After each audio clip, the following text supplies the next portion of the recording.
Beneath the Earth's surface, hidden in the shadows of winding underground rivers, lies one of history's most astonishing secrets, a calendar carved into the very fabric of the landscape by an ancient civilization.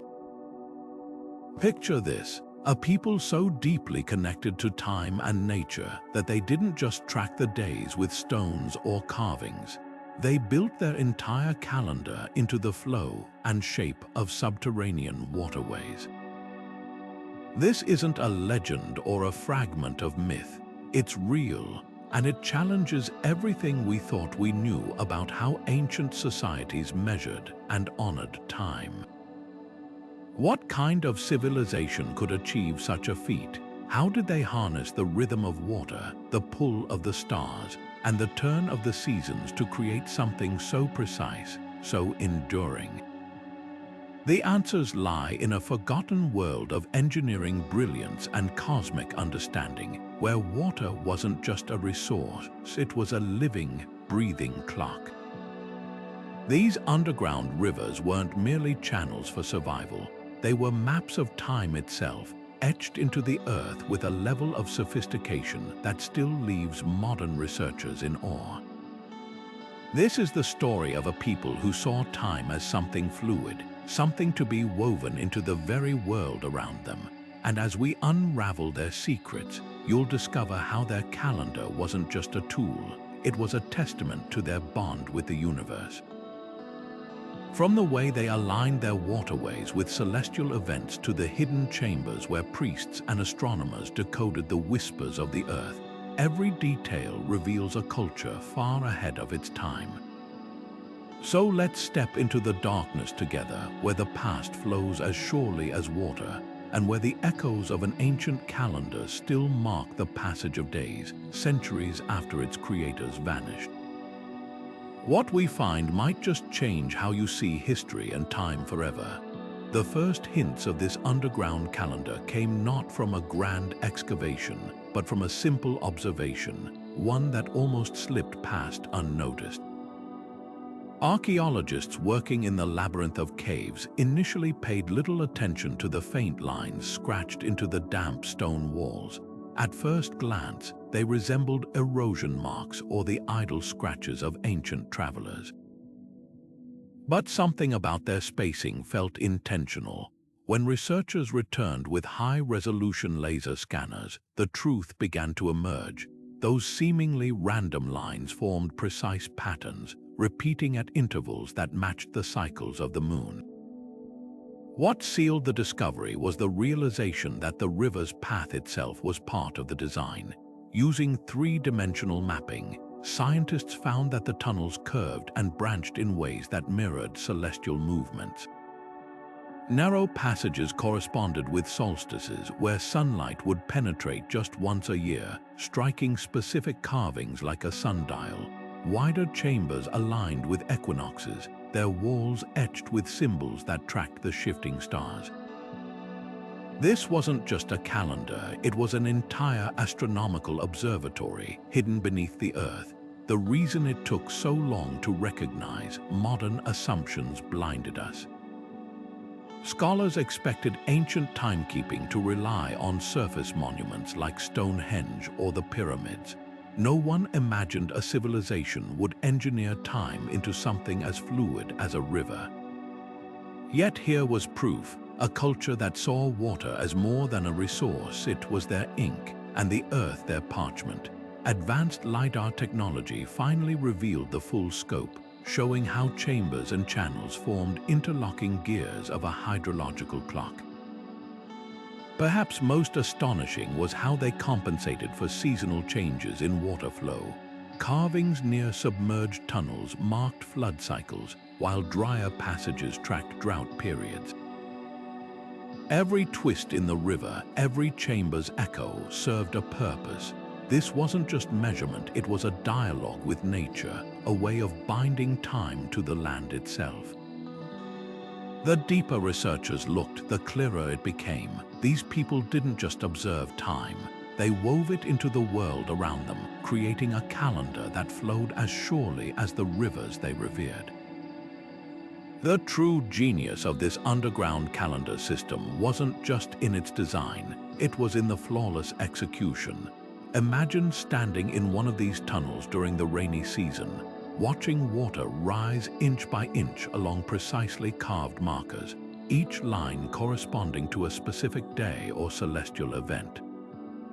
This wasn't luck or coincidence, it was hydraulic engineering on a scale that rivals modern precision.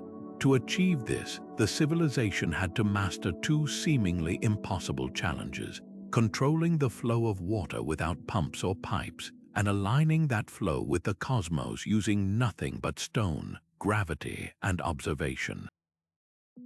Their secret lay in the gradients. By carefully angling each tunnel at exact inclines, some as shallow as 1 degree, they ensured water moved at a predictable pace, rising and falling with seasonal changes.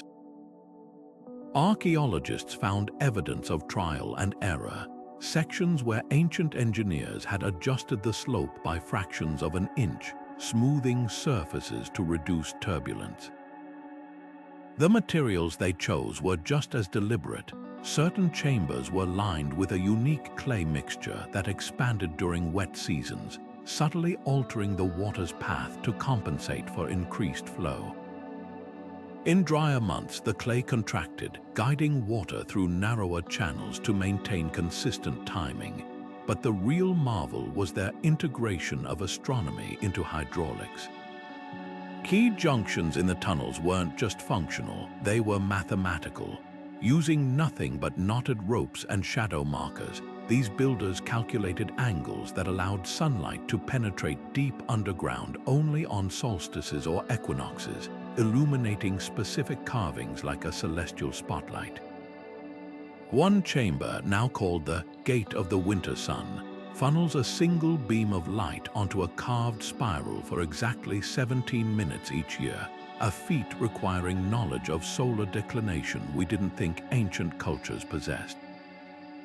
Perhaps most telling are the overflow channels.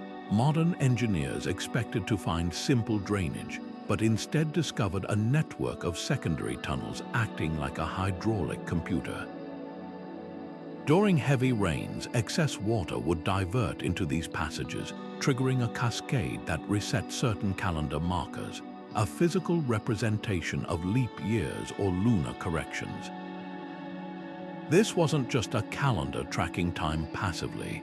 It was a living system that adapted to nature's irregularities, blending fluid dynamics with celestial mechanics in ways we're only beginning to decode. The absence of metal tools makes their precision even more astonishing. Workers shaped these waterways using stone drills and abrasives, polishing surfaces to minimize friction. Some tunnels show wear patterns suggesting they used flowing water itself as a natural level, letting the liquid surface reveal imperfections in the gradient. And all of this was done in near total darkness, guided only by oil lamps and an intimate knowledge of the Earth's whispers. What emerges isn't just a testament to engineering, but to a world view where time, water, and stone were threads in the same tapestry. These builders didn't conquer nature, they collaborated with it, creating a temporal map that flowed as inevitably as the rivers they revered. In their hands, the underground wasn't just a place. It was a clock, and its gears were made of water and light. To truly grasp the sophistication of this underground calendar, we must look upward toward the stars. The civilization that carved time into rivers didn't just observe the heavens, they mirrored them. Certain tunnels weren't random passages, they were celestial pathways, engineered so precisely that sunlight or moonlight would pierce their depths only on the solstices and equinoxes, striking specific carvings like cosmic spotlights. Imagine standing in one of these chambers during the winter solstice, watching as a single beam of light creeps across the wall, finally illuminating a spiral symbol at noon. This wasn't just artistry, it was astronomy etched in stone. The precision required to achieve this alignment is staggering. Without telescopes or written records, these builders calculated the exact angles needed to channel light hundreds of feet underground. Researchers found that key tunnels tilt at precisely 7 degrees, matching the latitude of the region, a deliberate choice ensuring the sun's rays would reach deep into the earth at the right moment. Even more remarkable, the system accounted for atmospheric refraction, the way light bends as it passes through air. Some carvings are placed slightly off mathematically perfect positions, compensating for this distortion centuries before modern science understood it. But why go to such lengths? The answer lies in the carvings themselves. Symbols near solstice markers depict crops and rain, suggesting these alignments weren't just ceremonial, they were practical. When sunlight hit the flood glyph, it signaled the start of planting season. Moonlit markings tracked tidal cycles for coastal trade. This was a civilization that didn't separate science from survival. Their calendar wasn't just a way to count days, it was a tool to predict them, turning celestial patterns into actionable knowledge. Yet there's another layer: spirituality. In the deepest chambers where sunlight never reaches, archaeologists found altars positioned where solstice light would have touched them millennia ago, before geological shifts altered the tunnels. Here, the boundary between observatory and temple blurs. The same markings that track time also adorned ritual objects, suggesting the builders saw celestial events as conversations with the divine. A shaft aligned with the Pleiades star cluster doesn't just mark its annual rising, it frames it like a doorway, as if the stars themselves were passing through. What emerges is a worldview where science and sacredness intertwined. These builders didn't just study the sky, they partnered with it, embedding its rhythms into the earth. Their calendar was more than a tool, it was a bridge between the tangible and the transcendent, where water flowed with the seasons and stone whispered with the stars. Why bury a calendar beneath the earth where few could see it? The answer may lie in the very nature of time, as this civilization understood it not as something to be displayed, but something to be felt, like the pulse of water through stone. Unlike towering obelisks or sun-baked sundials meant for public use, this underground system suggests a different purpose, not just to mark time, but to merge with it. One compelling theory points to agriculture. The tunnel's flood markers align with regional rainfall patterns, hinting at a practical tool for farmers. When water reached a certain carving, it might have signaled the ideal moment to plant or harvest, turning the river itself into a silent agricultural advisor. Yet the calendar's precision goes beyond practicality. The deepest chambers, accessible only to a select few, contain carvings of celestial beings and ritual symbols. This raises the possibility of a sacred function, a hidden clockwork for priests to predict eclipses or align ceremonies with cosmic events. In many ancient cultures, controlling knowledge of time meant controlling power. If only the elite understood the full system, they could claim authority over the rhythms of life itself, from planting seasons to religious festivals. But perhaps the most intriguing theory transforms our understanding of their worldview. To this civilization, time may not have been linear at all. The way water cycled through the tunnels, rising, falling, returning, could reflect a belief in eternal recurrence, where history repeated like the seasons. By building their calendar underground, they might have been literalizing this philosophy. Time wasn't just measured by the river, it was the river, always flowing yet always returning. The system's resilience supports another idea, a fail-safe. Surface monuments could be damaged by invaders or erosion, but an underground calendar fed by natural springs would endure. Some tunnels show evidence of being sealed and reopened, as if activated only in times of crisis. Imagine drought-stricken priests descending into the earth to read the water's depth like a divine gauge, determining when rains would return. What emerges is a tapestry of meanings. This wasn't just a tool or a temple, but a living metaphor, a place where science, spirituality, and survival converged. The very act of hiding it underground suggests they saw time as a force both intimate and immense, something to be witnessed not with the eyes, but with the whole body, standing in the dark as water whispered secrets against stone. When we think of ancient calendars, grand monuments usually come to mind, the Mayan pyramids marking the passage of the long count, or the towering obelisks of Egypt casting shadows to divide the day. These systems were marvels of their time, etched into stone or painted onto codices, designed to be seen and celebrated.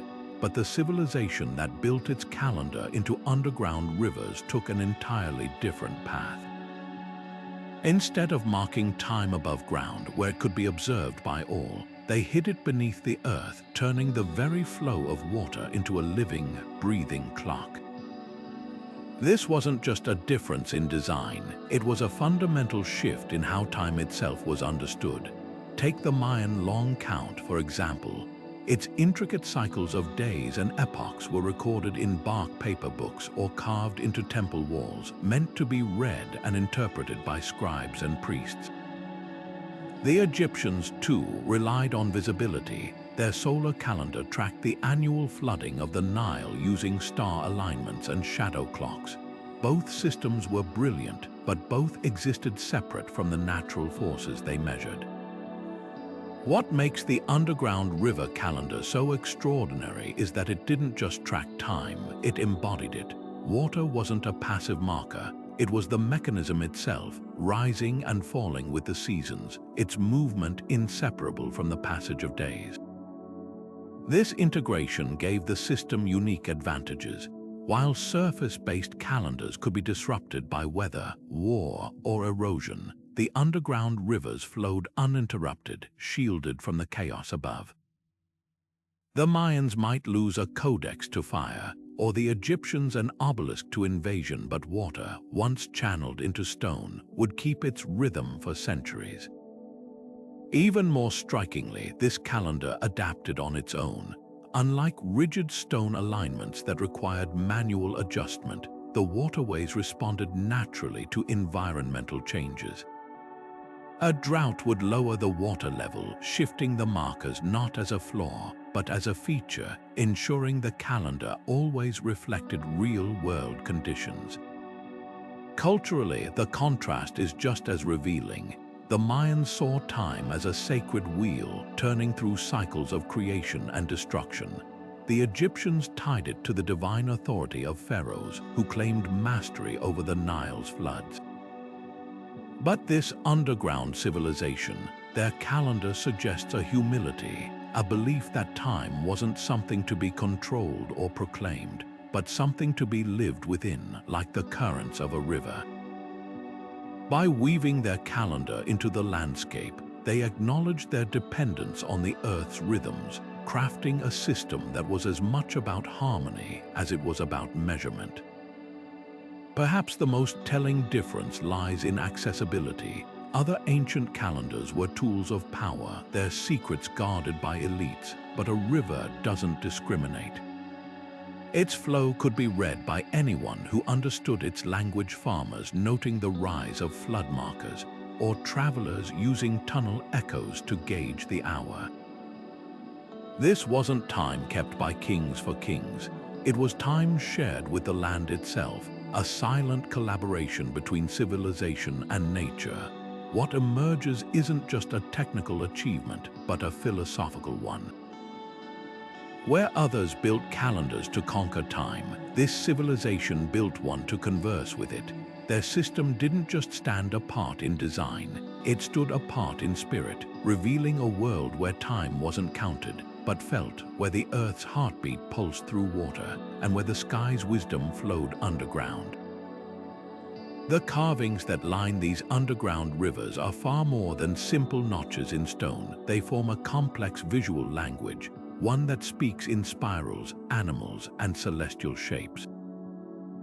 Take the recurring motif of the double spiral, found at key junctions where tunnels branch.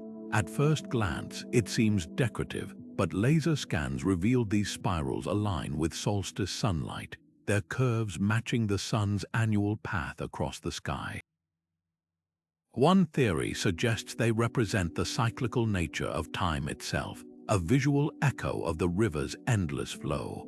Yet in chambers used for rituals, the same symbol appears alongside clusters of dots, some arranged in groups of 29, mirroring the lunar cycle. This wasn't just art, it was mathematics carved in stone. Animal symbols add another layer of meaning. In tunnels marking the rainy season, archaeologists found repeated carvings of a serpentine creature, its body undulating like river currents. Comparative studies with pottery fragments from nearby settlements suggest this being was associated with fertility and renewal, a guardian of the waters.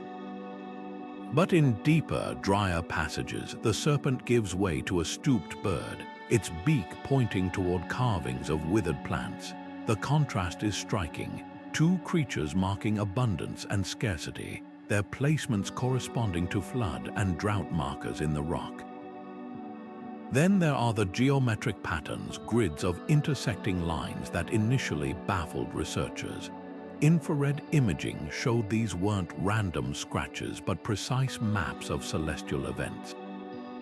One grid, when overlaid with star charts, perfectly plotted the rising positions of Venus over an 8-year cycle. Another, etched near an underground waterfall, formed a three-dimensional model of the surrounding valley, with notches indicating optimal planting dates based on elevation. This was a civilization that didn't just observe nature, they translated it into symbols, turning the chaos of the world into an orderly system of knowledge. The most tantalizing clues come from rare human figures among the carvings. Unlike the static poses seen in other ancient art, these figures are dynamic arms raised as if measuring shadows or crouched beside symbols with tools in hand. Some scholars believe they depict timekeepers, specialists who navigated the tunnels to read the water's messages. One chamber's ceiling shows a figure surrounded by 13 dots standing atop a wavy line.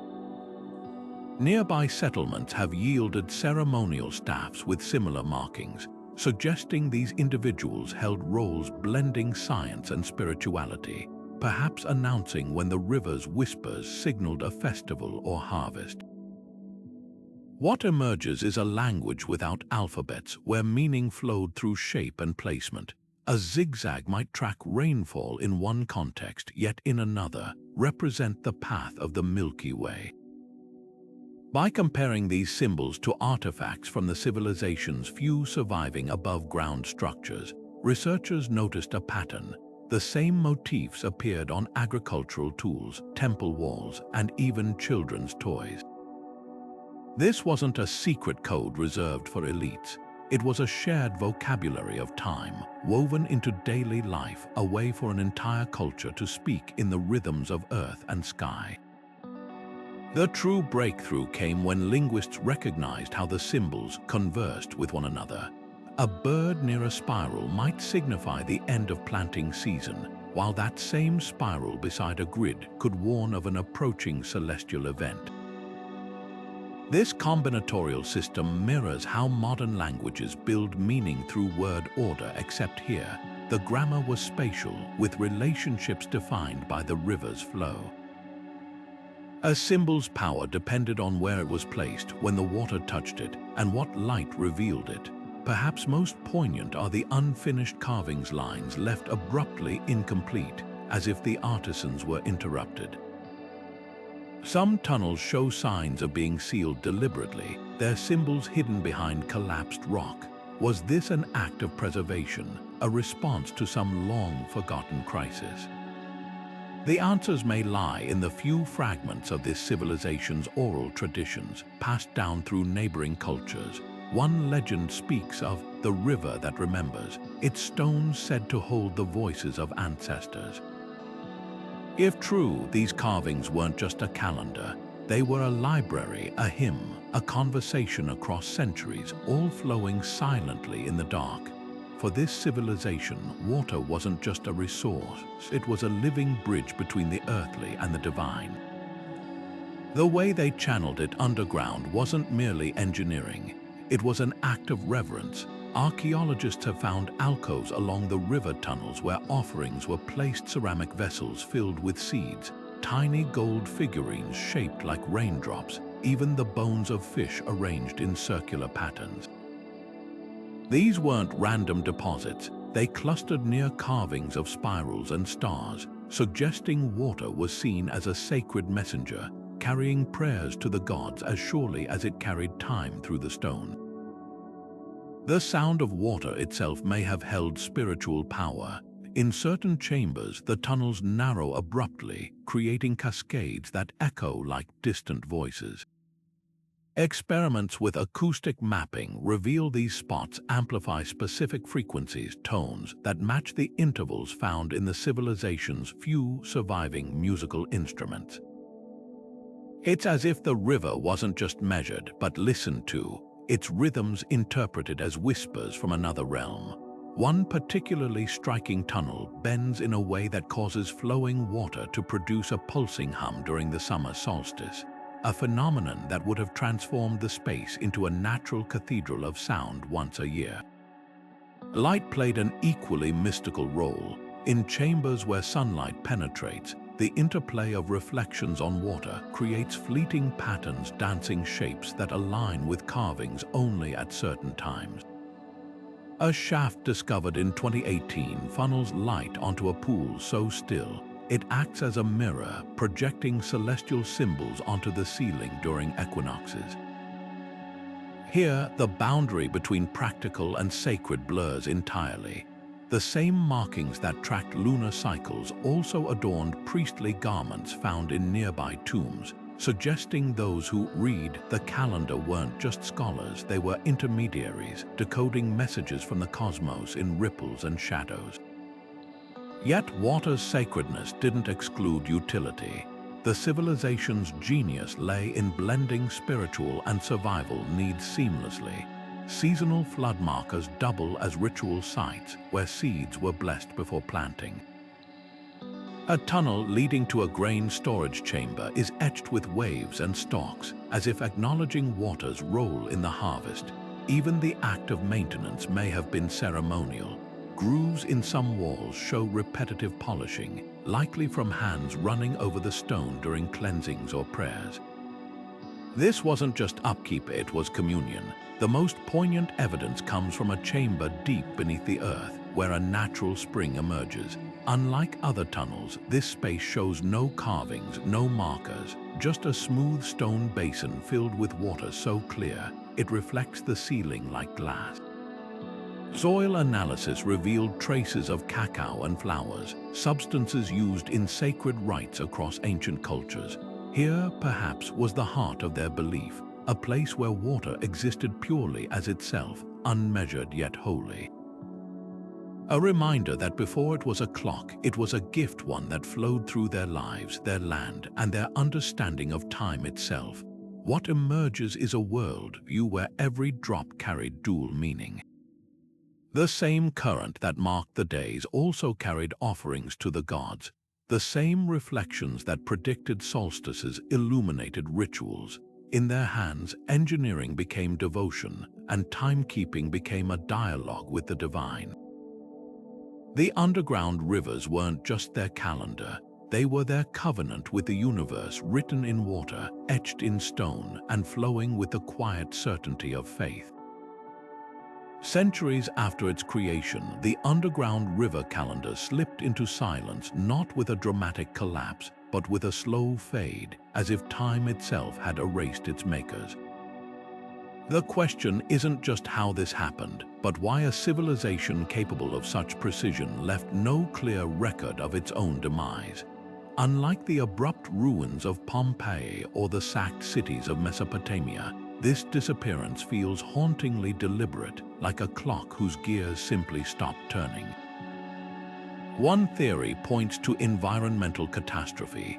soil samples from the tunnels reveal layers of sediment suggesting a sudden, massive flood, perhaps a dam failure or a diverted river that inundated the system, rendering it unusable. But there's a twist. The carvings show signs of repair after this event, as if the civilization tried to adapt. Then, around the same period, pollen records indicate a prolonged drought. Imagine the irony, a people who mastered water as a timekeeper, undone by its absence. Trees that once anchored the soil died, causing landslides that blocked key tunnels. The very forces they'd harnessed turned against them, burying their calendar under layers of dust. Yet invasion can't be ruled out. In the uppermost chambers, archaeologists found scorch marks and shattered pottery, along with a handful of foreign arrowheads. But these clues raise more questions. Why would conquerors destroy a system they likely never even noticed? Unlike gold or grain, the calendar had no obvious value to outsiders. Unless, of course, it wasn't destruction but repurposing. Some tunnels bear carvings hacked away and replaced with unfamiliar symbols, suggesting a cultural takeover. The calendar might have still functioned, but its meaning was rewritten, like a book translated into a language no one could read, the most chilling possibility.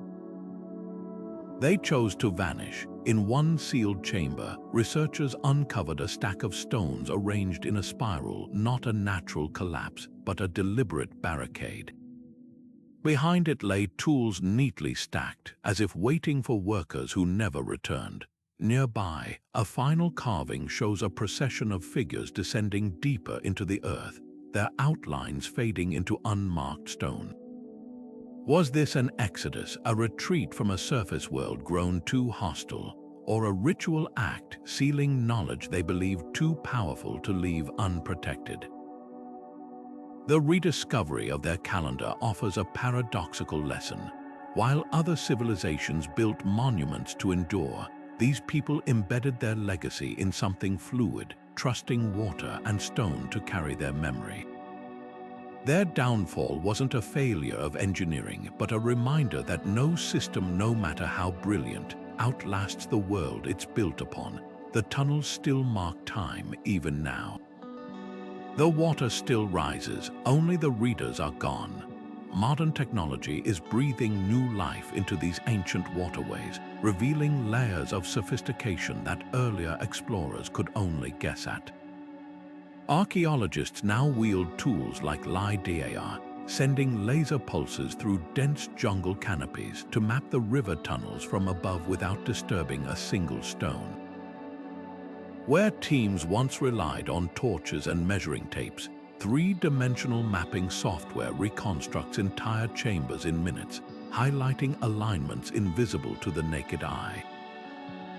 One breakthrough came when AI algorithms analyzed thousands of carvings, detecting subtle patterns in symbol placement that suggested a previously unknown interlocking calendar system, one that tracked not just solar and lunar cycles, but planetary movements as well. The real magic happens when old and new methods collide. Researchers recently combined ancient stargazing techniques with drone-mounted thermal cameras, discovering that certain blank tunnel walls actually conceal faded paintings. Under specific lighting conditions, these depict constellations crucial to the calendar's agricultural predictions. Elsewhere, ground-penetrating radar revealed hidden chambers beneath known pathway spaces that may have served as celestial calculation rooms, where priests used reflected moonlight to refine their timekeeping. Perhaps most astonishing is how these tools are solving long-standing mysteries. For decades, scholars debated why some tunnels featured odd, funnel-shaped openings. LiDAR scans showed these acted as primitive telescopes, channeling starlight into narrow beams that illuminated specific carvings during rare astronomical events.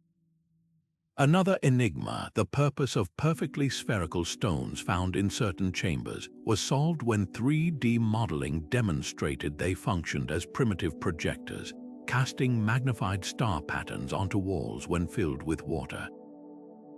The implications stretch far beyond archaeology. Hydrologists studying the tunnel's engineering have adapted ancient water control techniques for modern irrigation, proving these methods outperform some contemporary systems in drought conditions. Meanwhile, the calendar's precision has astronomers re-evaluating how early cultures understood celestial mechanics. One tunnel's alignment with the star Sirius, for example, corrects for atmospheric refraction so accurately that it implies knowledge we previously thought impossible without telescopes. What remains untapped? Researchers estimate less than 40% of the tunnel network has been explored. AI-assisted translation projects are deciphering previously unintelligible symbols, while isotopic analysis of tunnel minerals could reveal climate data from millennia past. Each scan, each pixel of data, peels back another layer of this civilization's genius, not as a relic of the past, but as a living conversation between their wisdom and our curiosity. The rivers still flow, the calendar still counts, and now at last we're learning to read its language. Even the most astonishing discoveries spark debate, and the underground river calendar is no exception. While mainstream archaeologists marvel at its engineering, skeptics question whether these alignments were intentional or just a fluke of nature. The controversy centers on one key question: could such precision have emerged without advanced technology, or does the system hint at knowledge we've yet to fully grasp? On one side, traditional scholars point to the painstaking craftsmanship, the gradients of the tunnels, the seasonal markers, the celestial alignments, all show patterns too consistent to dismiss as chance. Dr. Elena Marquez, a hydrologist who's mapped the system for over a decade, argues the calendar's complexity mirrors other ancient innovations. We see similar precision in Inca masonry or Roman aqueducts, she notes. This civilization simply applied that skill to timekeeping, using water as their medium. Her team's experiments proved that even slight alterations to the tunnel angles disrupt the calendar's accuracy, suggesting every curve was deliberate. But dissenters aren't convinced. Geologist Dr. Richard Voss counters that natural erosion could explain some alignments. Underground rivers carve bizarre paths over millennia, he says. What looks like a solstice marker might just be a lucky crack in the rock. His surveys reveal tunnels where water stains coincidentally line up with carvings, but only from certain angles. To him, the calendar might be partly accidental, later reinterpreted by ancient priests as sacred. Then there are the fringe theories where speculation runs wild. A vocal minority insists the tunnels are remnants of a lost high-tech civilization, pointing to the Gate of the Winter Sun chamber as evidence. The way its beam of light strikes the spiral with laser-like precision, they argue, demands knowledge of optics we didn't think existed until the Renaissance. Others whisper of extraterrestrial influence, citing symbols resembling star maps from cultures oceans apart. While mainstream researchers dismiss these claims, they've undeniably fueled public fascination, drawing funding and fresh eyes to the site. The debate grows even thornier when religion enters the picture. Some anthropologists, like Dr. Priya Nandi, believe the calendar wasn't just practical, it was theological. The Waters movement mirrored their creation myths, she suggests, comparing tunnel carvings to flood legends in nearby oral traditions. Opponents fire back. If the system was sacred, why hide it underground? Why not build towering temples like the Egyptians or Maya? What keeps these clashes alive is the calendar's silence. With no written records from its builders, every theory is a reconstruction, a best guess. And that ambiguity is precisely what makes the site so captivating. Whether you see genius or coincidence, devotion or utility, the tunnels reflect back what you bring to them, a mirror for our own fascination with time and the civilizations that sought to tame it. The only certainty, the river still flows, indifferent to our debates, marking days we're only beginning to understand. The myths surrounding this civilization's underground rivers read like whispers from another world, tales of deities who measured time not with celestial bodies, but with the ebb and flow of hidden waters. One recurring legend speaks of the vein dwellers, beings said to inhabit the tunnels, their breath sinking with the river's currents. According to oral traditions, these entities weren't just guardians of the calendar. They were the calendar, their pulse dictating the rhythm of seasons. Could these stories have been born from the very real sight of priests emerging from the tunnels at precise intervals, their robes damp with river mist, announcing the arrival of solstices like messengers from below? The parallels between myth and engineering are too striking to ignore. In one chamber, archaeologists found a carving of a serpent coiled around a spiral, a near-perfect match to a local creation myth about a cosmic serpent whose body formed the first river. The legend claims the serpent's scales marked the phases of the moon, and its movement carved the tunnels themselves. This isn't just poetic symbolism. The carving sits at a junction where water levels rise and fall with lunar tides, suggesting the myth may have been a way to encode hydrographic knowledge.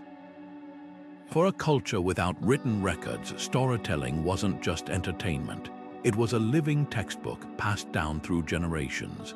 Even more intriguing are the accounts of time sickness, a condition described in folklore where those who spent too long underground allegedly lost the ability to perceive days or nights, instead sensing time only through water's touch. Modern researchers speculate this could reflect the experiences of the calendar's keepers, who might have spent weeks in the tunnels during rituals or observations. The legends warn that these individuals returned with the river's voice in their bones, able to predict rains or droughts with uncanny accuracy. Was this a metaphorical way to describe trained hydrologists or something more mystical? Then there's the legend of the drowned moon, a tale about a goddess who plunged into the underground rivers to escape the sun, her reflection fracturing into countless ripples that became the first calendar markers.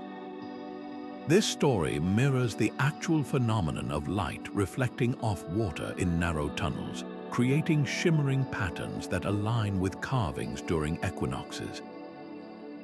The myth doesn't just explain the calendar, it animates it, turning abstract alignments into a divine love story between celestial bodies and the earth.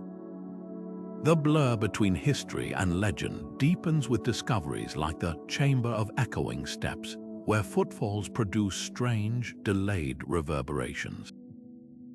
Local lore claims this was the meeting place of mortal timekeepers and the vein dwellers, where deals were struck to borrow days during droughts. Scientifically, the acoustics are caused by the chamber's unique geometry, but the myth hints at something profound, a culture that saw time not as a fixed resource, but as a negotiable force shaped by collaboration between humans and the unseen. Perhaps most telling is what's missing from the myths. Unlike other ancient cosmologies filled with cataclysms and wars, these stories lack destruction. Time isn't a wheel to be broken or a chain to be shattered. It's a river to be navigated. Even the tale of the drowned moon ends not with apocalypse, but with transformation as her light becomes the count of all things. This mirrors the civilization's pragmatic spirituality. Their calendar wasn't about resisting time's passage, but flowing with it, trusting the water's wisdom. The myths, then, may hold the key to understanding why this culture chose to build their calendar underground. For them, time wasn't separate from the world. It was the world, as tangible as stone, as fluid as a spring. By weaving their legends into the tunnels, they didn't just record days. They gave time a home, a heartbeat, and a voice that still murmurs beneath our feet. The same water that once carried time through these ancient tunnels now threatens to erase them. Preservationists face a heartbreaking paradox. The underground river calendar survived for centuries precisely because it was hidden, yet today exposure, whether from well-meaning researchers or shifting climate patterns, is its greatest enemy. Every footstep in the damp chambers risks wearing down carvings polished smooth by time. Every shift in rainfall patterns, intensified by climate change, alters water levels that once served as precise markers. Even the breath of tourists raises humidity levels, encouraging microbial growth that eats away at the stone. To combat this, teams are deploying cutting-edge preservation techniques alongside ancient wisdom. Three-dimensional laser scanning creates millimeter-perfect digital twins of the entire tunnel system, ensuring that even if the physical carvings fade, their data remains. But technology alone isn't enough. Inspired by the original builders' methods, conservators have begun reintroducing a specially formulated clay based on traces found in the tunnels to line vulnerable passages. This clay, when moistened, expands to stabilize walls without synthetic chemicals, mimicking the civilization's own hydraulic adaptations. The debate over access is even thornier. Some argue that tunnels should be sealed, with only robotic cameras allowed inside. Others believe that severing human connection would render the calendar a relic rather than a living wonder.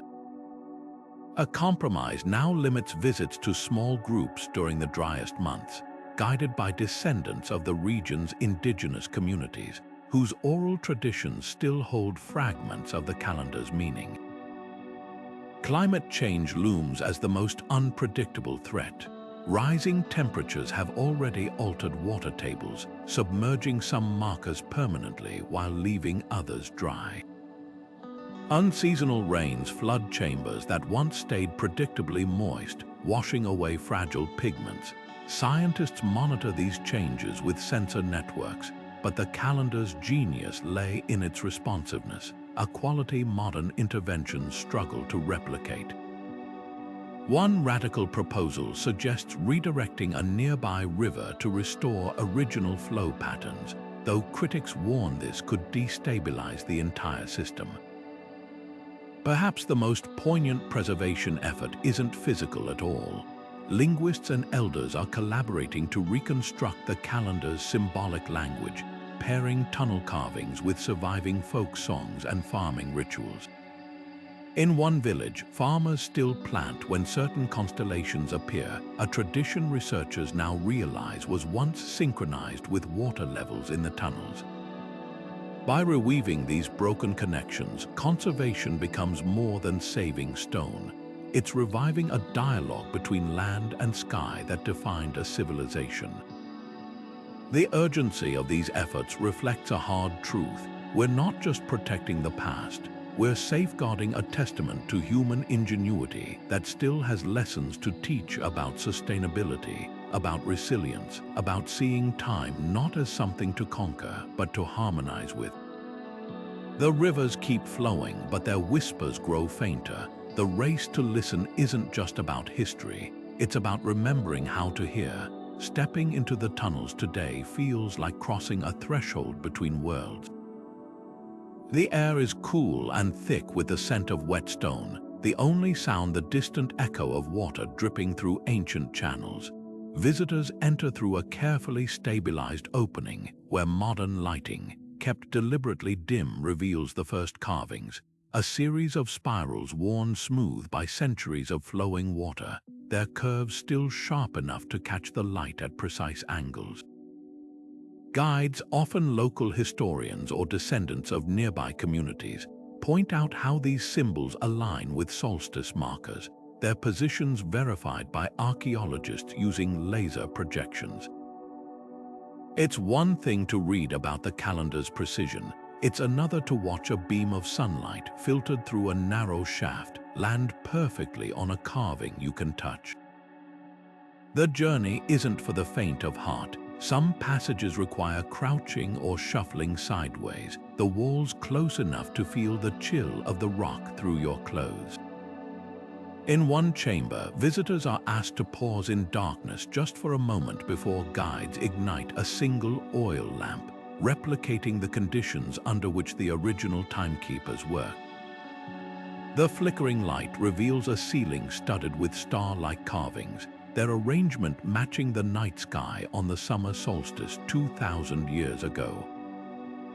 The effect is humbling. You're not just observing history, you're standing inside its logic, surrounded by the same shadows that once guided an entire civilization.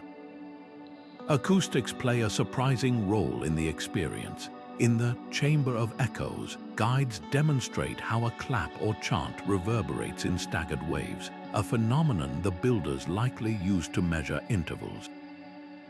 Some visitors claim the echoes sound like distant voices, a trick of the mind, perhaps, but one that feels eerily intentional when you learn the chamber's walls were subtly angled to amplify specific frequencies. Nearby, a shallow pool reflects carvings in such a way that ripples distort them into fleeting shapes, a visual representation of how the calendar adapted to seasonal changes. Practicalities matter too. The site limits daily visitors to protect the fragile ecosystem, and bookings often fill months in advance. Sturdy, non-slip footwear is essential. Some tunnels are slick with perpetual moisture, and cameras must be approved to avoid flash damage. But the restrictions heighten the intimacy of the experience. With groups capped at 10, there's space to linger at a carving, to dip your fingers into water that still follows its ancient course, or to simply listen as the guide recounts how a farmer from this civilization might have knelt here centuries ago, reading the river's rise like a sacred text. The most profound moments come unscripted. When sunlight pierces the gate of the winter sun at midday, visitors often fall silent, watching as the beam inches across a spiral no human hand has adjusted in millennia. In those minutes, the past isn't distant. It's alive, moving with the same certainty as water through stone. And when you emerge back into the modern world, blinking in the daylight, the tunnels leave you with a quiet revelation. Time isn't something we invent. It's something we discover, flowing beneath our feet all along. For the people who built their calendar into the earth, time wasn't just numbers carved in stone, it was the rhythm of their lives. Picture a farmer kneeling at the entrance of a tunnel at dawn, watching the first light of the rainy season touch a serpent carving deep within. That moment wasn't just a date on a calendar. It was a signal to gather seeds, to prepare the fields, to set in motion the delicate dance of survival. Archaeologists have found hoes and plowshares buried near tunnel entrances, their blades worn smooth from seasons of use. But what's remarkable is how these tools mirror the river's markers, notches on their handles, matching the height of flood carvings, as if the farmers had translated the water's language into something they could carry into the field. Festivals pulsed to the same rhythm. In chambers where sunlight struck equinox carvings, excavations revealed fragments of ceremonial drums, their skins stretched thin from generations of use. One particularly striking discovery was a set of flutes carved from reeds that only grow along the riverbanks in late summer. The same season their music would have echoed through tunnels to mark the harvest's beginning. Even children's toys reflect this connection. Clay figurines of animals found in residential areas match symbols from the calendar's agricultural markers. Fat-bellied frogs for the planting months, sleek herons for the dry season. Time wasn't just observed, it was played with, sung about, woven into the fabric of childhood. The calendar's influence extended to the most intimate spaces. Pottery shards from household kitchens show patterns that change with the seasons, wave motifs during flood months, sun symbols when the tunnels predicted drought. Analysis of food residues reveals diets shifting in sync. Fish during high water periods when carvings indicated optimal fishing, stored grains when the river's whispers warned of leaner times. In one home's ruins, archaeologists uncovered a stone slab near the hearth, its surface etched with a simplified version of the tunnel's spiral glyphs. Here, perhaps, a family tracked months between planting and harvest, using the same symbols their priests read underground. Commerce flowed with the calendar too. Traders' seals found at the civilization's outskirts bear markings that correspond to tunnel carvings associated with seasonal routes, a bird symbol for when mountain passes were clear, a fish for coastal trade winds. Even disputes were settled by time's logic. A cache of legal tablets details a land conflict resolved by referencing the river's third high mark, a measurement only possible using the underground markers. This wasn't just a society that used a calendar. It was one that thought in its language, where the concept of a month might have been inseparable from the sound of water dripping in a particular chamber.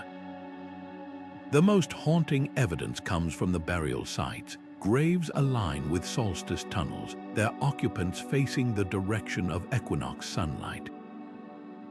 Some contain small clay flasks filled with water from the underground rivers, perhaps meant to guide the deceased through time's currents. One noblewoman's tomb held a staff carved with 17 notches, matching the days between the summer solstice and a key planting marker. In death as in life, the river's rhythm carried them. What emerges isn't just a reconstruction of daily routines, but a worldview. For these people, checking the calendar didn't mean glancing at a wall. It meant listening to the drip of water in darkness, feeling the dampness on tunnel walls, watching how shadows crept across carvings. Time was tactile, audible, woven into every meal, every song, every traded good. Their genius wasn't just in building a clock beneath the earth, but in living so completely within its ticks that the boundaries between measurement and experience dissolved. When we unearth their cooking pots or children's toys, we're not just finding artifacts, we're hearing echoes of a society that didn't count the days, they flowed with them.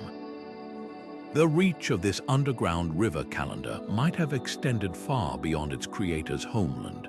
Archaeologists working in valleys hundreds of miles away have uncovered symbols nearly identical to those found in the tunnel's spirals, serpentine figures, and precise grids etched into pottery and temple walls. One striking example comes from a coastal trading hub, where a stone pillar bears the same double spiral motif found in the solstice chambers. But here, it's paired with maritime symbols, suggesting traders adapted the calendar to track tides instead of floods.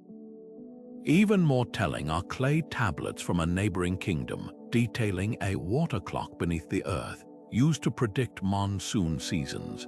Though no physical tunnels have been found there, the description matches the original system so closely that it hints at either shared knowledge or deliberate imitation. The spread wasn't just symbolic. Hydraulic engineering techniques perfected in the tunnel's gradient calculations, clay linings that expand with moisture appear suddenly in distant aqueducts and irrigation channels. A civilization renowned for its terraced farming began constructing reservoirs with baffling precision around the same period the underground rivers were in use. Soil analysis reveals their engineers used the same unique clay mixture to regulate water flow, a material not native to their region, the most compelling evidence. A set of bronze tools discovered near a dried-up riverbed, their designs identical to those used to carve the calendar's tunnels, yet found 800 miles away.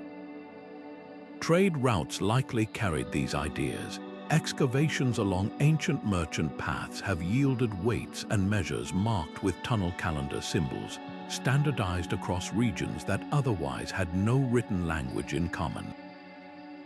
One merchant's ledger, preserved in a desert oasis, lists exchanges timed to the river's third mark, a phrase matching inscriptions in the deepest chambers. But conquest may have played a role too. During the height of the civilization's influence, a warlike kingdom to the north abruptly shifted from lunar to solar-based rituals. their new temples aligning with solstice angles that mirror the underground light shaft. Their conquest steles even speak of divining time from the veins of the earth, a metaphor too specific to dismiss, yet the most profound legacy might be philosophical. Nearby cultures' mythologies began depicting time as a flowing entity rather than a cyclical one, with deities described as dwelling in the dark rivers of the years. A poet from a rival city-state wrote of wisdom carved where light and water meet, an unmistakable echo of the calendar's chambers. Even after the tunnels fell into disuse, their influence persisted. 1,000 years later, astronomers in a rising empire still referred to solstices as the serpent's turn, a term traceable to the river carvings.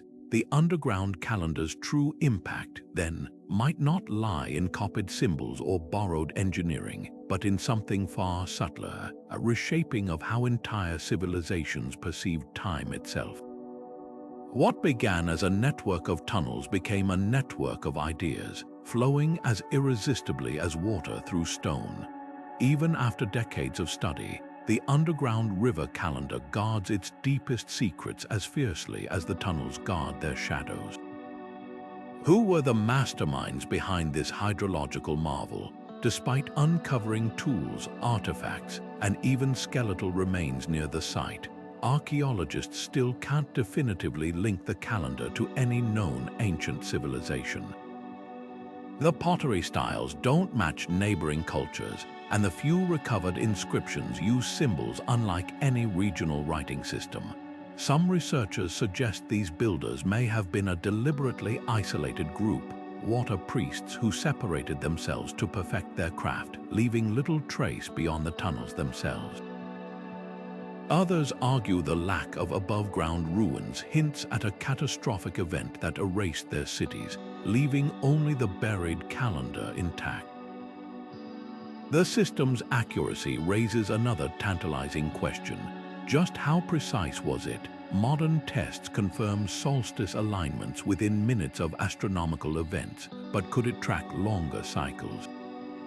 One controversial theory points to a cluster of symbols resembling planetary configurations. If proven, it would mean these ancient engineers predicted celestial patterns like Venus's 8-year cycle without telescopes, a feat that would rewrite our understanding of early astronomy. Yet skeptics counter that the markings could be decorative, noting that water erosion has blurred potentially critical details. Then there's the mystery of scale. Ground-penetrating radar reveals anomalies suggesting vast unexplored sections, including what might be a central chamber beneath the currently mapped tunnels. Local legends speak of a heartstone where all waterways converge, a possible control point for the entire system.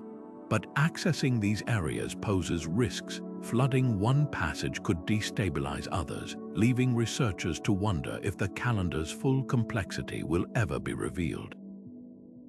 Most haunting is the question of legacy. How did knowledge this advanced vanish so completely? No subsequent cultures in the region show the same hydraulic expertise, yet fragments of the calendar's symbols appear in distant trade goods centuries later. Were these echoes of a dying tradition, or did the builders intentionally disperse their secrets? Until we decipher more of their symbolic language, if it even was a language, we may never know whether the tunnels were meant to preserve wisdom or conceal it. Each discovery peels back a layer only to expose deeper puzzles. The river still flows, the carvings still mark time, but the voices that first understood their meaning remain silent. What survives is the enigma itself, a testament not just to what we've learned, but to all we've yet to uncover. Among the most tantalizing theories about the underground river calendar is the idea that it wasn't just tracking time, it was predicting it. Could the civilization that etched celestial patterns into stone have also encoded warnings of future events? Some researchers point to a series of carvings that seem to depict rare astronomical alignments, like the conjunction of Jupiter and Saturn, which occurs only once every 20 years. These symbols appear in clusters, spaced at intervals that mirror long-term planetary cycles. To believers, this suggests the builders weren't just recording the heavens, they were anticipating them, using the river's flow as a kind of hydraulic calculator to project celestial movements far into the future. But not all interpretations are so grounded. A vocal fringe insists the calendar holds darker secrets, prophecies of cataclysms, from floods to earthquakes, encoded in the spacing of certain markers. They highlight a tunnel where water pools in a chamber only during years when historical records indicate major regional droughts. Is this coincidence or deliberate foresight? Mainstream archaeologists urge caution. Dr. Lena Torres, a leading expert on ancient hydrology, argues that while the system's precision is undeniable, calling it prophetic is a stretch. What we're seeing is meticulous observation, not fortune-telling, she notes. The builders tracked patterns, not anomalies. If a drought marker aligns with later disasters, it's because droughts were cyclical, not because they predicted the future. The debate grows murkier when spirituality enters the picture. Among the carvings are symbols resembling later mythic depictions of world-ending events, like serpents swallowing stars or rivers flowing backward. Could these have been metaphors for celestial phenomena, like eclipses or comet sightings, or were they warnings of earthly upheavals? One provocative theory suggests the tunnel's flood channels were designed not just to manage water, but to model catastrophic scenarios, like a prehistoric simulation. When heavy rains triggered overflows, the diverted water might have activated secondary carvings depicting destruction myths, serving as both practical engineering and ritual storytelling. Yet the loudest claims often crumble under scrutiny. A much-publicized theory that the calendar predicted a specific solar storm in 2012 fell apart when researchers realized the cited alignment was off by nearly a decade. Similarly, assertions that certain symbols foretold the end of time ignore the fact that the same markings appear in mundane contexts like grain storage records. The truth may lie somewhere in between. This civilization clearly possessed an extraordinary grasp of cyclical time, recognizing that celestial and environmental events repeat over generations. But projecting modern anxieties onto their symbols risks turning their science into fantasy. What's undeniable is how the calendar blurs the line between myth and mathematics. In one chamber, a carving of a star surrounded by waves aligns with a shaft that fills with water every 52 years, a cycle matching known supermoon frequencies. To the builders, this might have symbolized a recurring divine event, not a prediction. Their genius wasn't in seeing the future, but in recognizing time's patterns so deeply that they could weave them into the fabric of their world. The river didn't tell them what would happen. It showed them what always had. The underground river calendar has seeped into modern imagination with the same inevitability as water through stone, inspiring artists, writers, and game designers to reinterpret its mysteries. In the award-winning novel The Drowned Hours, author Ilera Vosk blends archaeological fact with speculative fiction, imagining the calendar's builders as a society of astronomer priests who could hear time in the drip of water. Her descriptions of solstice chambers where sunlight ignites carvings like liquid fire draw directly from real laser scans of the tunnels, yet she weaves in fictional rituals where initiates drink from sacred pools to glimpse fragments of the future. The book's success lies in this balance, reverence for the civilization's proven ingenuity, paired with lyrical liberties that make their world feel alive. Video games have embraced the calendar's hydraulic wonders even more boldly. the indie puzzle game Chamber of Echoes tasks players with redirecting virtual waterways to align with celestial symbols, mirroring the engineer's precision. Meanwhile, the blockbuster Tides of Fate reimagines the tunnels as a living dungeon, where water levels rise and fall in real time, forcing players to solve challenges before their paths flood. Developers consulted hydrologists to replicate the original gradient calculations, but they took creative leaps too, adding mythical creatures said to guard the veins of time. These adaptations aren't just entertainment, they're a gateway. Players who'd never pick up an archaeology journal spend hours manipulating virtual water channels, unknowingly learning principles of ancient engineering. Filmmakers, too, have been captivated. The documentary Beneath the Years uses CGI to reconstruct the calendar's chambers, letting viewers walk through tunnels as they would have appeared millennia ago. But it's the horror short, The 17-Minute Light, that went viral, turning the solstice chamber's precise illumination into a chilling plot device. As sunlight creeps toward a carved spiral, trapped modern explorers realize the walls are shifting, a fictional twist that, while exaggerated, captures the calendar's unnerving precision. Even music has drawn from the tunnel's acoustics. Composer Ria Sen's Subterranean Suite replicates the chamber's echoes using hydrophones submerged in actual underground rivers. Her piece, Wintergate, builds to a crescendo exactly 17 minutes in, mirroring the solstice alignment, a fusion of ancient timekeeping and modern artistry. What makes these interpretations so compelling isn't their accuracy, but their willingness to grapple with the calendar's central mystery, how a civilization without modern tools achieved such mastery over time and water. Some creators amplify the spiritual, painting the builders as mystics. Others emphasize the scientific, portraying them as proto-engineers. All, however, tap into the same awe that grips researchers, the sense that this wasn't just a tool, but a conversation with the universe.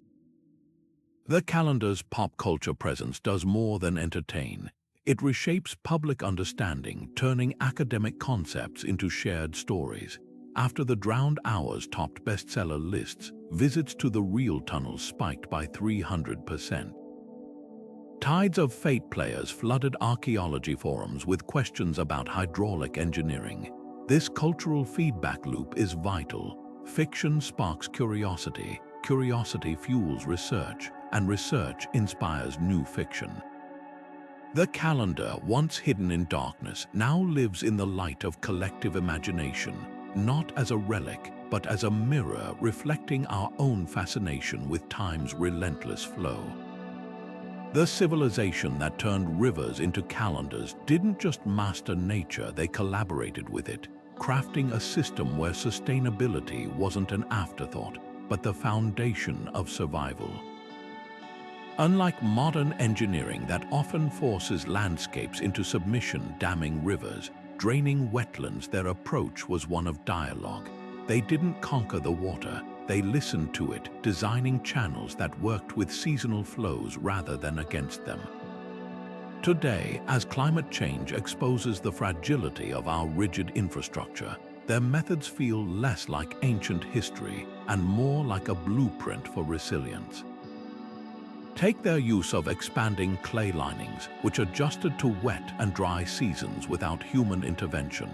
Modern engineers are now testing similar materials in drought-prone regions, creating irrigation systems that self-regulate like living organisms. What's most striking is how they turned limitations into innovations. Without metal tools, they polished stone to near-perfect smoothness, reducing water friction to a whisper. Without pumps, they harnessed gravity with gradients as precise as 1 degree, achieving a level of efficiency some modern pipelines struggle to match. Researchers at the University of Cambridge recently modeled their tunnel designs and found they lost 30% less water to evaporation and leakage than contemporary concrete channels. The lesson, sometimes the most advanced solution, isn't the newest, it's the one refined by generations of trial and error, where every failure was a conversation with the environment. Their astronomical alignment holds equal relevance. In an era before electric lights drowned out the stars, they understood that celestial cycles weren't just mystical, they were practical.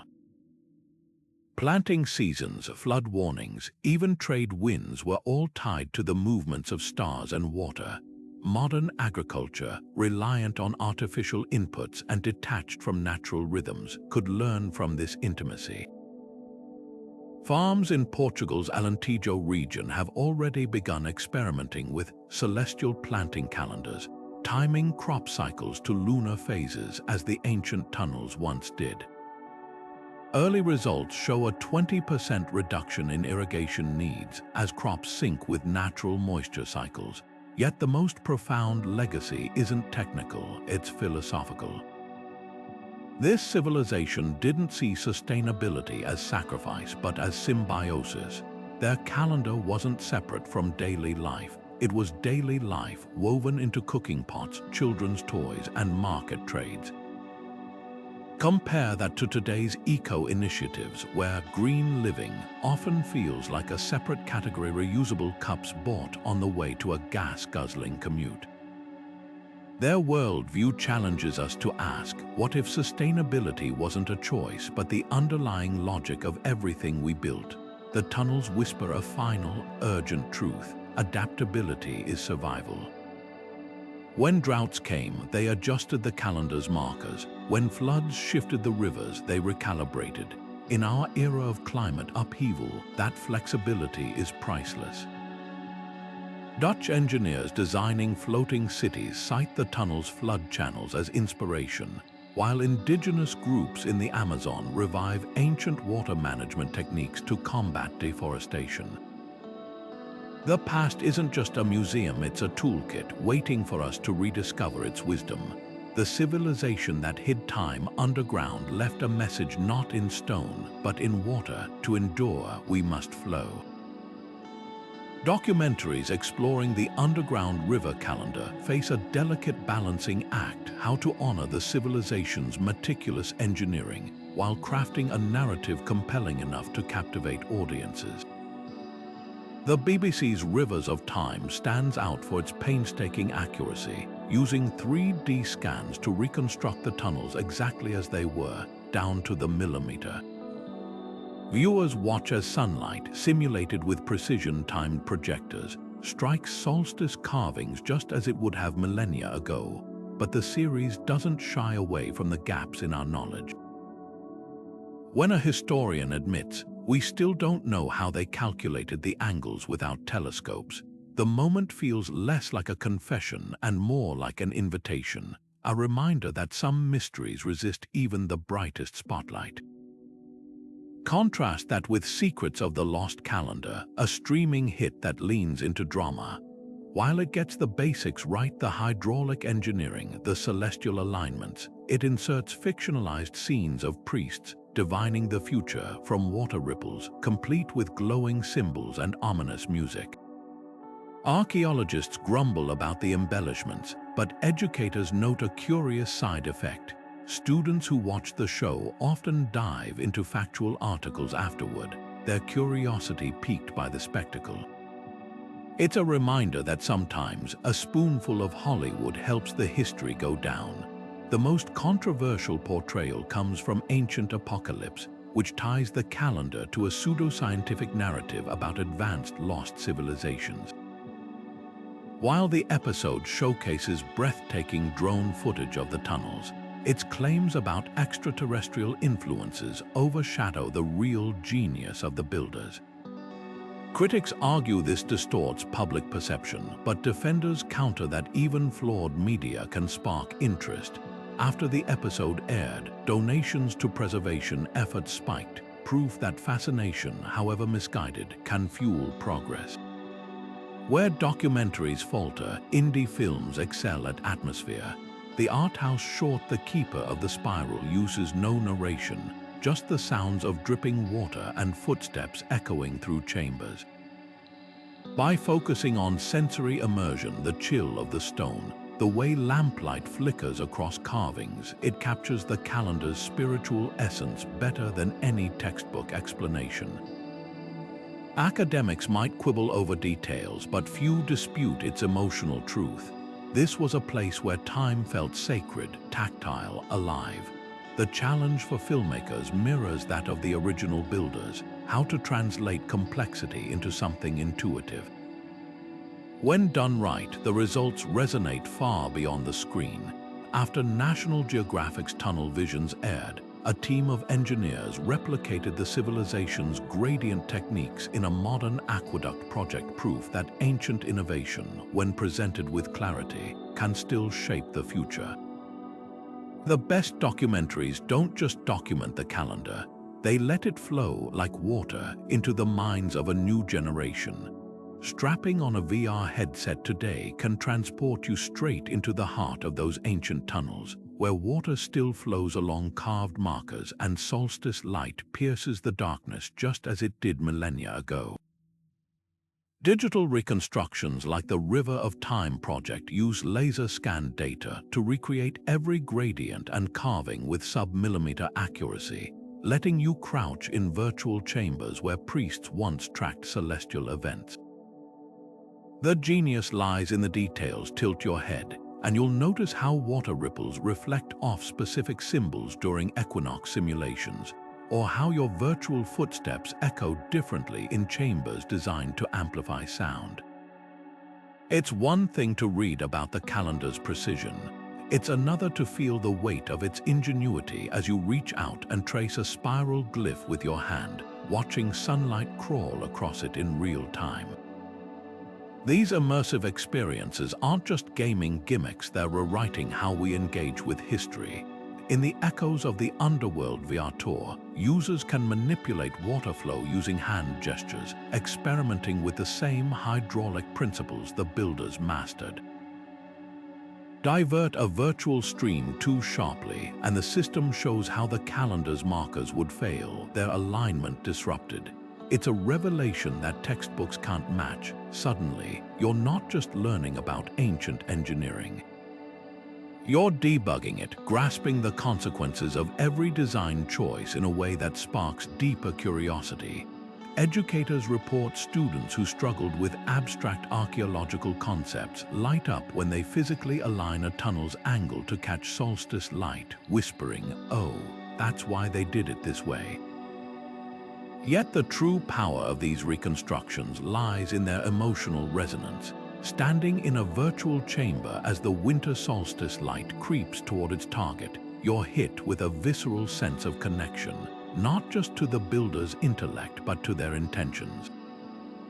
When Stanford researchers tested their VR model with indigenous descendants of the region, one participant froze as sunlight struck a carving, murmuring, "My grandmother described this exact moment in her stories." For communities severed from this heritage, technology isn't just a tool. It's a bridge, piecing together fragments of cultural memory that colonialism and time had fractured. The limitations of these projects, though, reveal just how extraordinary the original calendar was. No simulation can fully replicate the chill of underground air or the scent of wet stone that would have shaped the builder's experience. And while VR lets us see celestial alignments, it can't replicate the lifelong training required to interpret them, the intimate knowledge of water's whispers that these timekeepers cultivated.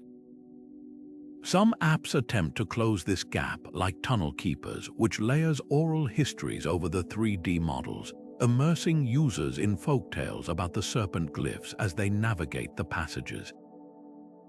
What emerges isn't just a high-tech museum exhibit, but a dialogue across centuries. As you virtually pour water into a channel and watch it trigger carvings, you're not just observing history, you're collaborating with it, testing hypotheses in real time. Researchers already credit these tools with breakthroughs, like identifying a previously overlooked overflow channel that explains how the calendar adjusted for leap years. Gamers and scholars alike find themselves drawn into the same question. How would you solve the problem of tracking time without modern tools? The answers, unfolding in code and virtual stone, remind us that innovation isn't linear. It's a river with currents that circle back, connecting past and present in unexpected ways. The most poignant moments come when the headset comes off. Users often sit quietly afterward, blinking at the ordinary world, as if part of them remains in those tunnels. That lingering disorientation is the project's greatest success, proof that even a digital approximation can make the past feel immediate, intimate. The builders left their calendar in stone and water, trusting future generations would rediscover it. Today, we're doing more than uncovering their work. We're learning to speak its language, one virtual ripple at a time. How do you explain an underground river calendar to a child? You start with wonder. Museums dedicated to this ancient marvel have mastered the art of sparking young imaginations, like the Discovery Cove exhibit where kids can turn a giant water wheel, watching blue-lit streams flow through miniature tunnels carved with animal symbols. As the water rises to mark a flood season, tiny clay figurines of farmers pop up in nearby dioramas, planting seeds in sync with the imaginary calendar. It's not just play, it's pedagogy disguised as adventure, showing how engineering and nature once danced together.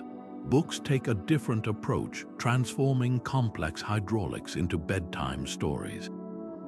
The best-selling children's title, The River That Remembered Time, follows a curious fox who discovers glowing carvings in a cave, each symbol teaching her when berries ripen or when the salmon return. Kids don't realize they're learning celestial mechanics when they gasp as the fox solves the moon puzzle by aligning stones with reflected starlight.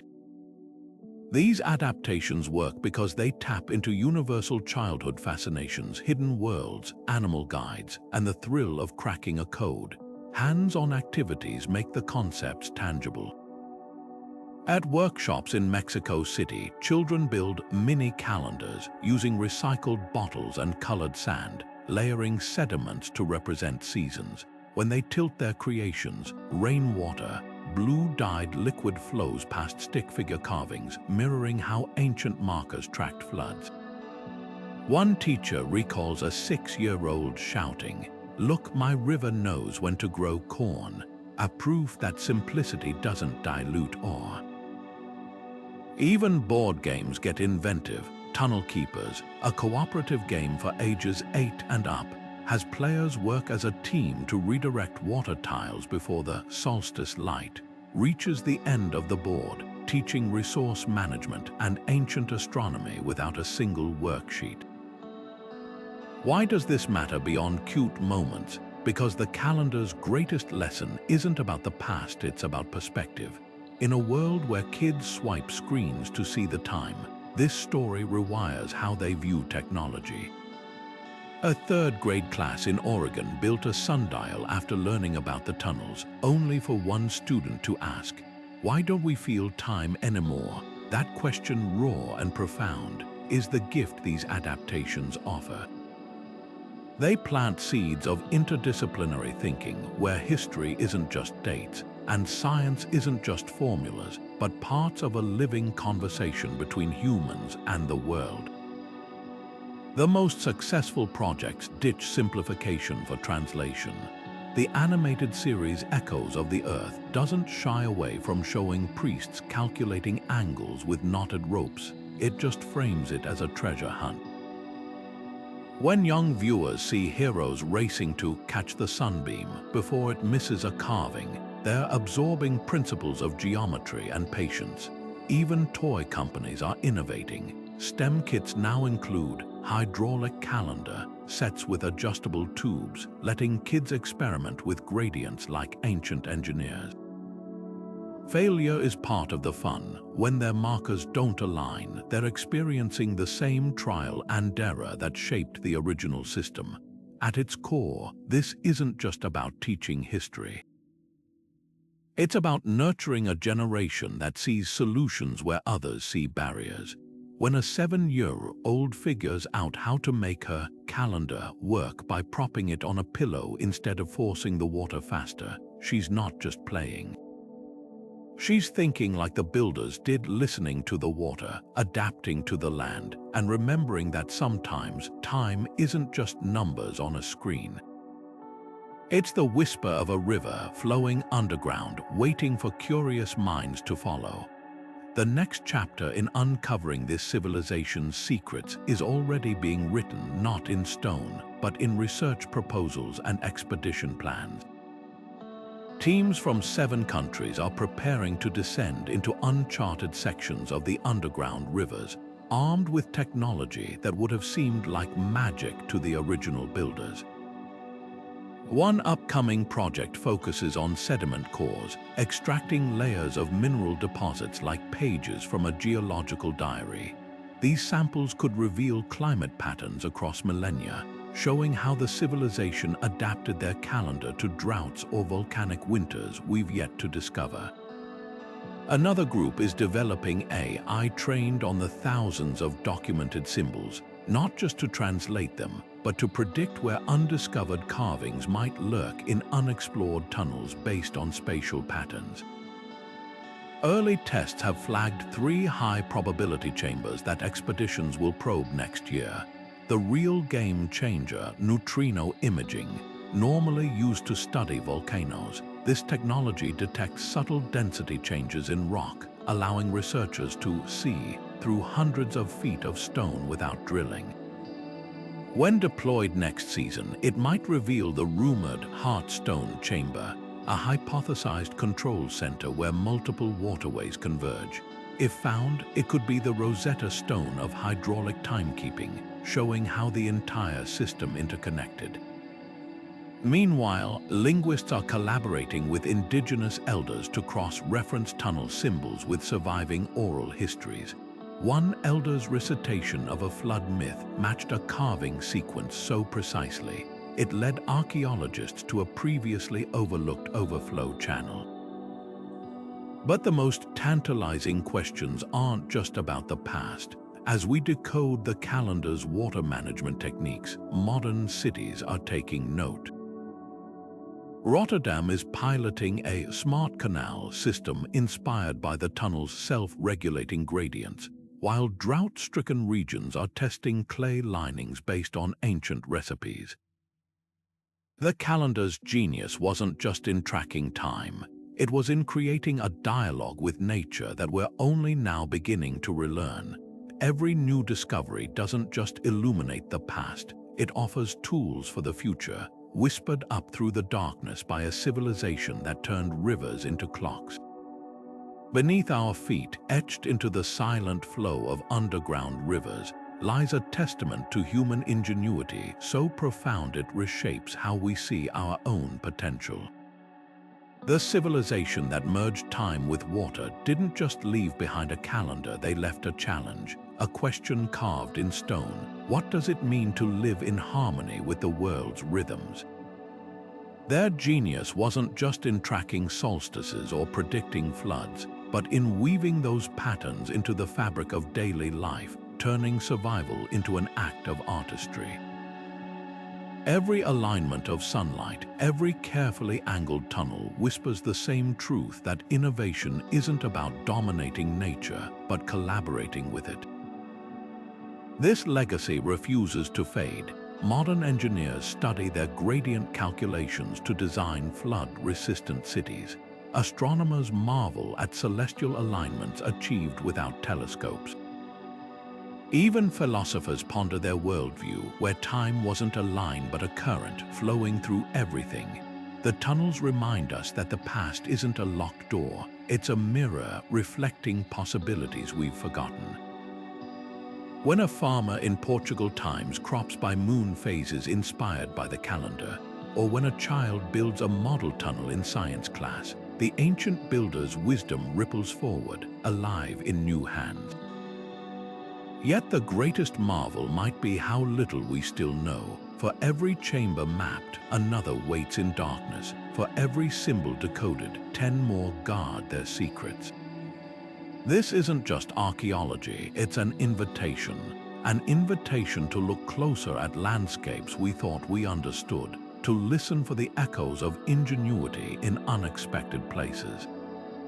Who's to say what other wonders lie hidden, not in distant jungles, but beneath the streets we walk every day? The search for answers continues, but the real gift of this discovery isn't just uncovering the past, it's reimagining the future. What if our own cities could tell time through their rivers, or our farms could read seasons in the stars? The underground calendar doesn't just belong to history. It belongs to anyone who's ever stared at a sunset and wondered how to hold its light a little longer. So tell us, what mysteries would you chase? Drop your thoughts below, and let's keep the conversation flowing. Don't forget to subscribe, because history's greatest stories aren't just buried in books. Sometimes they're written in water.